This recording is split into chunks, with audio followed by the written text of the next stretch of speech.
Kryetaria e Këshillit të Lartë të Prokurorisë Mirela Bogdani ka reaguar pas denuncimeve që bëri pamfleti duke quajtur shpifje mashtrimet e drejtuesit prokurorisë së Fierit Elion Mustafaj për vitet e arsimimit në Fakultetin e Drejtësisë dhe kryerjen e studimeve master. Ballafaqimi i dokumenteve zyrtare. Drejtuesi i prokurorisë së Fierit Elion Mustafaj ka deklaruar se ka përfunduar studimet me kohë të plotë në Fakultetin Juridik në vitin 2007, por pa deklaruar vitin e fillimit të studimeve. Drejtuesja e Këshillit të Lartë të Prokurorisë Mirela Bogdani deklaron se prokurori Elion Mustafaj i ka kryer studimet në vitet 99-2003, pra 4 vite para deklarimit që ka bërë prokurori. Drejtuesi i prokurorisë së Fierit Elion Mustafaj ka deklaruar se ka punuar kancelar në prokurorinë e Durrësit në vitet 2004-2007 me kohë të plotë. Drejtuesja e Këshillit të Lartë të Prokurorisë Mirela Bogdani deklaron se prokurori Elion Mustafaj ka punuar kancelar në prokurorinë e Durrësit deri në vitin 2005, pra 2 vite më pak. Drejtuesi i prokurorisë së Fierit Elion Mustafaj deklaron se ka kryer studimet master në vitet 2006-2008, kohë kur ka qenë student me kohë të plotë në ciklin e parë 4 vjeçar universitar.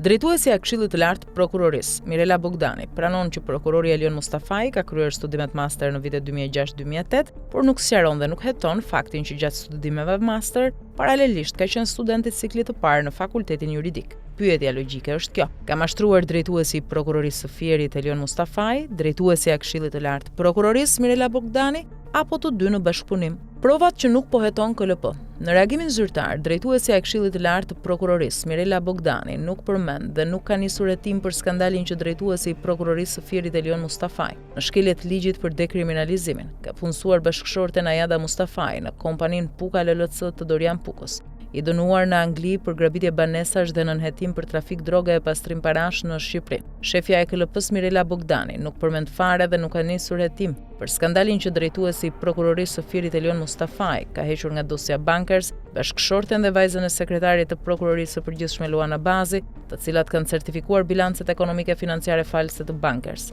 Madje është drejtuesja e Këshillit të Lartë të Prokurorisë Mirela Bogdani ajo që ka mashtruar me vendim numër 6 datë 10 janar 2025 për të lejuar kryeprokurorin e Fierit Elion Mustafaj të jetë lektor në trajnim me magjistratësh, duke thënë se nuk ka asnjë masë disiplinore ndaj tij. Në fakt, sipas raportit të vettingut për kryeprokurorin e Fierit Elion Mustafaj, ka 7 kallëzime penale për pushim çështjesh edhe zhdukje provash në favor të subjekteve të krimit, por drejtuesja e KLP-s Mirela Bogdani merr në mbrojtje nga që ka qenë studente e dajës së tij.